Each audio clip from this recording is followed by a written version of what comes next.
یه موضوعی در مورد این 14 میلیون شما، یک گرم شما 14 میلیونه عرض کنم خدمتتون که ببینید،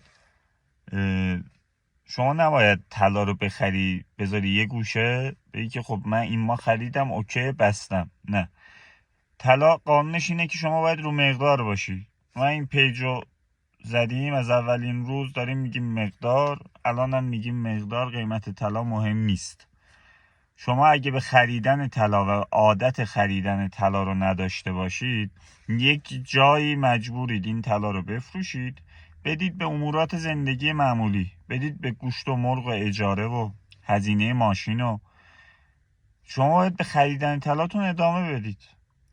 طلا قانونش اینه که من میبینم که تو 90 سالگی قراره به چه دردم بخوره. طلا قانونش اینه که مثلا 60 سالگی تو ببینی. طلا قانونش اینه که مثلا 50 سالگی تو ببینی. بگی اونجا میخواد پشتیبان من وایس. قانونش این نیست که این ماه خریدم ماه بعد چی شد، به به تو سودم تو ضررم. نه، یعنی طلا چون یه قدمت تاریخی داره باید همونجوری با تاریخ بهش نگاه کنید. طلا چیزی نیست که تو 1 سال 2 سال 3 سال جواب بهمون بده. طلا یه چیزیه که قراره که مثلا تو 80 سالگی پشتیبان ما وایس، قراره تو 60 سالگی پشت ما وایس، قراره تو روز بد پشت ما وایسه. مال سفید تو روز سیاه قراره که پشت ما وایس.